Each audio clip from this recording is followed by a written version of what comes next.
Since 1976, we've executed 1,414 people in this country.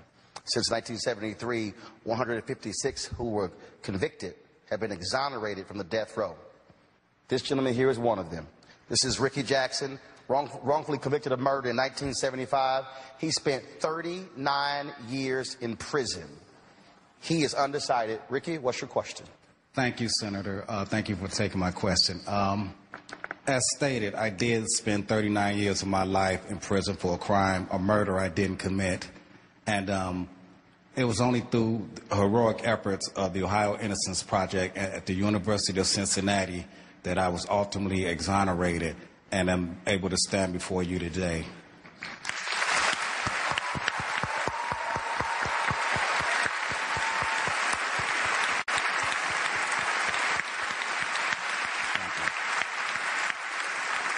Senator, I spent some of those years on death row, and excuse me, I'm sorry. It's okay, brother.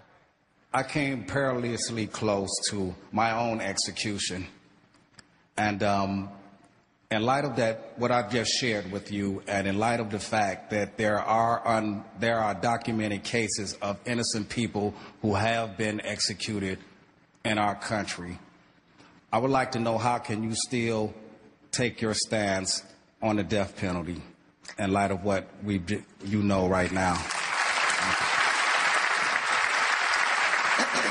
You know,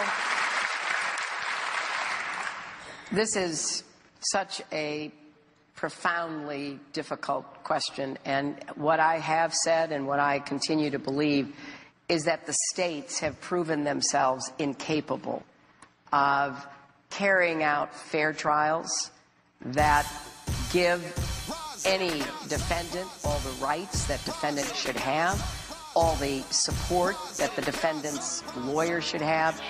And I've said I would breathe a sigh of relief if either the Supreme Court or the states themselves began to eliminate the death penalty. Where I end up is this, and maybe it's a distinction that is hard to support, but at this point, given the challenges we face from terrorist activities primarily in our country that end up under federal jurisdiction for very limited purposes, I think it can still be held in reserve for those. And the kind of crimes I'm thinking of are the bombing in Oklahoma City, where an American terrorist blew up the government building, killing, as I recall, 158 Americans, including a number of children who were in the preschool program. The plotters and the people who carried out the attacks on 9/11, but a very limited use of it in cases where there has been horrific mass killings. That's really the exception that I still am struggling with, and that would only be in the federal system.